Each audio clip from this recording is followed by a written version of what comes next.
It's stronger than diamond, more conductive than copper, more flexible than rubber, and it's so thin you can barely see it with the naked eye. This is graphene at about 20 million times magnification. Now the carbon-carbon bond is so strong that it actually makes graphene 200 times stronger than steel.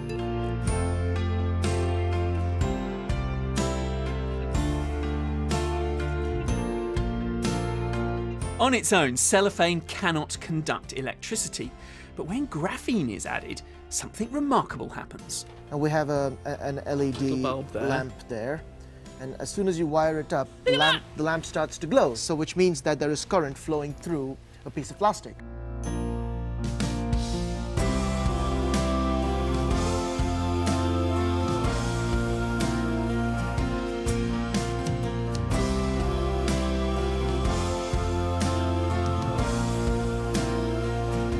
You can essentially pick it up and you can bend it and you can twist it, and still the current flows through it and the lamp stays on.